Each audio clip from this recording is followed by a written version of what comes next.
Alright दोस्तों, तो क्या हालचाल। जैसा कि हमने पिछले वीडियो में सीएमडी की कुछ बेसिक कमांड के बारे में देखा था, लाइक डायरेक्टरी बनाना, डायरेक्टरी चेंज करना, फाइल बनाना, यही सब के बारे में। अभी बहुत सारे बेसिक कमांड बचे हुए हैं जो कि अगर मैं सारे बेसिक कमांड के लिए पर्सनली वीडियो बनाऊं तो शायद बहुत समय लगेगा एडवांस हैकिंग तक पहुंचने में। तो आगे के वीडियो में हम लोग जितना भी बेसिक कमांड का यूज करेंगे उसी समय मैं सारे कमांड के बारे में एक्सप्लेन कर दूंगा। अभी के लिए हम लोग बेसिक कमांड वाले पार्ट को करते हैं स्किप और सीधा जंप करते हैं नेटवर्किंग कमांड की तरफ। नेटवर्किंग कमांड होते क्या है और इसका कहाँ यूज होता है इसके बारे में अगर मैं बताऊं तो मान लो कि अगर आपको अपने डिवाइस का आईपी एड्रेस पता करना है। आईपी एड्रेस क्या होता है इसके बारे में तो आपको पता होगा, भले ही डीप में ना पता हो तो कोई बात नहीं, मेरे चैनल के साथ जुड़े रहे, मैं आपको सारी चीज के बारे में बताऊंगा वो भी डीप में। अभी के लिए बस आप इतना जान लो कि जिस तरह किसी घर का या ऑफिस का एक एड्रेस होता है उसी प्रकार किसी भी डिवाइस का एक यूनिक आइडेंटिफायर होता है जिसे हम आईपी एड्रेस कहते हैं। तो अगर आपको देखना है कि आपके कंप्यूटर डिवाइस का आईपी एड्रेस क्या है या फिर आपके कंप्यूटर से कनेक्ट प्रिंटर का आईपी एड्रेस क्या है या आपको बहुत सारे कंप्यूटर आपस में कनेक्ट करना है तो वहां पर यूज होता है नेटवर्किंग कमांड। तो चलिए देखते हैं कि कौन सा कमांड क्या काम के होते हैं और सारे कमांड को प्रैक्टिकली यूज करके देखते हैं। तो इसके लिए सबसे पहले ओपन करना है आपको सीएमडी। पिछले वीडियो में हमने सीएमडी का फॉन्ट साइज बड़ा करना भूल गया था, उसके लिए सो सॉरी। इस वीडियो में हमने सीएमडी का फॉन्ट साइज काफी बड़ा कर दिया है ताकि आप लोगों को प्रॉपरली सारी कमांड दिखे, इसमें आपको कोई प्रॉब्लम नहीं होने वाली है। तो बढ़ते हैं सबसे फर्स्ट कमांड की तरफ। सबसे पहला जो कमांड है वो है आईपी कॉन्फिग।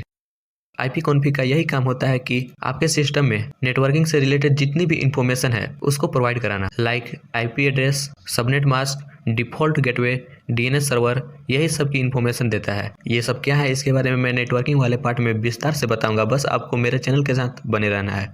तो आईपी कॉन्फिग लिखना है और इंटर प्रेस करना है। इंटर प्रेस करते ही आपको यहाँ पे सारे कुछ का एड्रेस दिख जाएगा। जैसे में आप यहाँ देख सकते हैं आईपी वर्जन 4 एड्रेस, मेरा वायरलेस लैन अडेप्टर वाईफाई का एड्रेस है 192.168.43.153। इस एड्रेस के थ्रू हमें इंटरनेट पे पहचाना जाता है। मेरा डिवाइस का यही नाम है और आप यहाँ देख सकते हैं और काफ़ी एड्रेसेज हैं और इन सारे एड्रेस का अपना अपना काम होता है। सारे एड्रेस बहुत ही यूज के होते हैं। इसे और डीप में देखना है तो आपको यहाँ पर लिखना होगा IP config स्पेस -H लिख के इंटर प्रेस करना है। इंटर प्रेस करते ही आपको यहाँ पे बहुत सारे ऑप्शन मिल जाएंगे। आप खुद से भी सारे ऑप्शन को बारी बारी यूज करके देखिए। मैं आपको यहाँ पर एक दिखाता हूँ, जैसे मैं /L, इस ऑप्शन से आपको सारे कॉन्फ़िगरेशन इंफॉर्मेशन डिस्प्ले कराएगा। जैसे मैं यहाँ पे लिखता हूँ IP config स्पेस -L लिख के इंटर प्रेस कर रहा है तो आप यहाँ देख सकते हैं काफ़ी ज़्यादा इंफॉर्मेशन हमें मिल गई है। जैसे में IP वर्जन 4 एड्रेस ये हमने पहले ही देख लिया है और है यहाँ पे फिजिकल एड्रेस। फिजिकल एड्रेस का मतलब है कि घर का पता। जैसे में किसी का भी दो नाम होते हैं, एक स्कूल का नाम और एक घर का नाम, उसी प्रकार किसी भी डिवाइस का दो नाम होते हैं। फिजिकल एड्रेस उसका घर का एड्रेस है, इसे मैक एड्रेस भी कहते हैं। और काफ़ी इंफॉर्मेशन है, जैसे में आप यहाँ देख सकते हैं होस्ट नेम, मेरा डेस्कटॉप का नाम भी यहाँ बता रहा है। तो ये हुआ आईपी कॉन्फिग कमांड। आप इसे खुद से भी ट्राई करें सारे ऑप्शन को। बढ़ते हैं नेक्स्ट कमांड की तरफ। तो अगला जो कमांड है वो है ping command. Ping command mostly network trouble shooting के लिए यूज किया जाता है और इस कमांड का यूज आप किसी भी नेटवर्क डिवाइस को कनेक्टिविटी टेस्ट करने के लिए यूज कर सकते हैं। अब ये काम कैसे करता है इसके बारे में बताया तो जब आप किसी डिवाइस को पिंग करते हैं तो उस डिवाइस को एक ICMP, जिसका फुल फॉर्म होता है इंटरनेट कंट्रोल मैसेज प्रोटोकॉल, यह प्रोटोकॉल एक पैकेट भेजता है। अगर पिंग का रिस्पॉन्स मिल जाता है तो आपको पता चल जाएगा कि आप उस डिवाइस से कनेक्टेड हैं और पैकेट एक्सचेंज हो रहा है। जैसा कि मैं लिखता हूँ पिंग और जिस भी डिवाइस का हमें कनेक्टिविटी चेक करना है उसका होस्ट नेम या फिर IP एड्रेस, तो मैं लिखता हूँ यहाँ पे google.com, इतना लिख के इंटर प्रेस करना है। तो ये प्रोसेस होने लगा है, तो ये हो चुका है। अब समझते हैं कि ये किया क्या। जो पिंग कमांड है वो गया सबसे पहले DNS सर्वर पास। DNS सर्वर के पास सारे होस्ट नेम का IP एड्रेस होता है, तो ये गया पहले DNS सर्वर के पास। वहाँ पे पूछा google.com का IP एड्रेस है तो वहाँ से वो IP एड्रेस लेकर फिर google.com के सर्वर पास गया। वहाँ पे बोला भाई तुम हमसे कनेक्टेड हो, तो अगर उधर से रिप्लाई आता है तो आपको पता चल जाएगा कि ये हमसे कनेक्टेड है और अगर नहीं आता है तो ये आपसे कनेक्ट नहीं है। तो यही है पिंग कमांड। अब नेक्स्ट कमांड देखते हैं। तो नेक्स्ट कमांड है हमारा NS lookup. NS lookup command का use mostly DNS trouble shooting के लिए किया जाता है। मतलब ये कमांड किसी भी DNS सर्वर का डोमेन नेम या IP एड्रेस को रिसोल्व करके दे देगा। फॉर एग्जांपल अगर हमें गूगल का IP एड्रेस पता करना है तो लिखेंगे NS लुकअप स्पेस google.com, इतना लिख के इंटर प्रेस करेंगे। इंटर प्रेस करते ही आप यहाँ देख सकते हैं google.com का IP एड्रेस आ चुका है। तो बेसिकली यही काम के लिए यूज होता है NS लुकअप कमांड। अब नेक्स्ट जो कमांड है वो है ट्रेस रूट। ये आपको नाम से ही पता चल रहा होगा, रूट को ट्रेस करना। इसका कमांड होता है ट्रेस RT। अगर इसको डीप में समझे तो ट्रेस आरटी कमांड का यूज नेटवर्क पाथ को ट्रेस करना होता है, जो सोर्स कंप्यूटर से डेस्टिनेशन सर्वर तक जाता है। मतलब ये कमांड आपको बताता है कि आपके कंप्यूटर से डेस्टिनेशन सर्वर, मतलब आपको जिससे कनेक्ट होना है, वहां तक के सफर में कौन कौन सा नेटवर्क या राउटर से होके गया। जैसे मैं लिखता हूँ ट्रेस आरटी स्पेस google.com, लिख के इंटर प्रेस करता हूँ, तो आप यहाँ देख सकते हैं ये हमें बता रहा है। तो सबसे पहला एड्रेस हमें मिल चुका है। अब दूसरे राउटर का एड्रेस स्कैन कर रहा है, ये तीसरे, ये इसी तरह स्कैन करते जाएगा।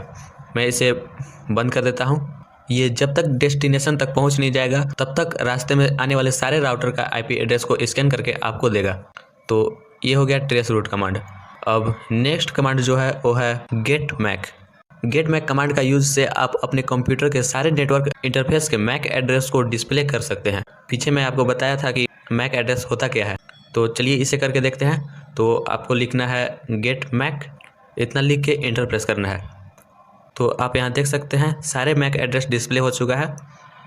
तो ये हुआ गेट मैक कमांड। अब नेक्स्ट कमांड है SSH। SSH का फुल फॉर्म सोर्स सेल होता है। इस कमांड का काम यही होता है कि आपको किसी रिमोट कंप्यूटर से इंक्रिप्टेड टनल के थ्रू कनेक्ट करने की परमिशन देता है। मतलब कि आपके पास दो कंप्यूटर है, एक लैपटॉप है और एक डेस्कटॉप, और आप कहीं घूमने गए हैं तो आप सिर्फ लैपटॉप लेकर जाओगे, डेस्कटॉप तो आप लेकर जा नहीं सकते हो।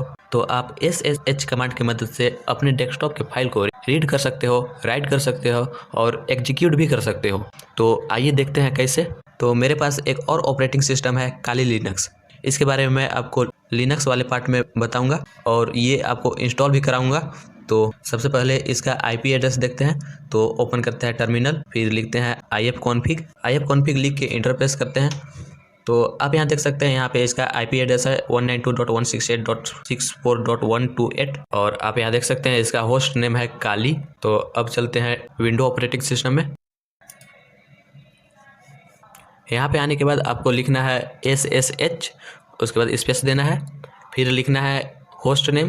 तो उसका होस्ट नेम था काली, उसके बाद @ लिखना है और आईपी एड्रेस लिखना है। तो मैं लिखता हूँ 192.168.64.128, लिख के इंटर प्रेस करते हैं। तो यहाँ पे पासवर्ड मांग रहा है, तो मैं अपना पासवर्ड दे देता हूँ। तो आप यहाँ देख सकते हैं हमारे काली ऑपरेटिंग सिस्टम का टर्मिनल यहाँ पे आ चुका है। यहाँ पे मैं ls लिखता हूँ तो यहाँ पे देख सकते हैं डाउनलोड डेस्कटॉप सारा डायरेक्टरी काली लिनक्स ऑपरेटिंग सिस्टम का है। मैं आपको दिखाता हूँ काली लिनक्स में जाकर। तो यहाँ पर ls कमांड लिख के इंटर प्रेस करते हैं तो देख सकते हैं दोनों का डायरेक्टरी सेम है। अब हम लोग देखते हैं एक फाइल बनाकर इसमें। तो लिखते हैं cd स्पेस डेस्कटॉप, लिख के इंटर प्रेस करते हैं। इंटर प्रेस करने के बाद लिखते हैं ls। तो यहाँ पर देख सकते हैं एक भी फाइल नहीं है, तो हम लोग इसमें एक फाइल बनाएंगे। तो हम लोग बनाते हैं लिनक्स ऑपरेटिंग सिस्टम में।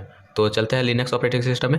यहाँ पे लिखते हैं cd डेस्कटॉप, फिर ls। यहाँ पर देख सकते हैं एक भी फाइल नहीं है। अब यहाँ पर एक फाइल बनाते हैं। तो हमने बताया था आपको फाइल बनाने के लिए कमांड है मैक डायरेक्टरी। तो mkdir स्पेस फाइल का नाम देते हैं हैकर, ठीक है, इंटर प्रेस करते हैं। अब ls करते हैं तो यहाँ पर आप देख सकते हैं हैकर नाम का डायरेक्टरी बन चुका है। अब हम लोग विंडो में देखते हैं तो यहाँ पर लिखते हैं ls। तो आप यहाँ देख सकते हैं यहाँ भी एक हैकर नाम का डायरेक्टरी बन चुका है। तो ये रहे SSH कमांड। SSH कमांड की मदद से आप कहीं से भी अपने किसी भी डिवाइस का टर्मिनल को एक्सेस कर सकते हैं। बस आपको होस्ट नेम और आईपी एड्रेस पता होना चाहिए। तो आज के लिए बस इतना ही।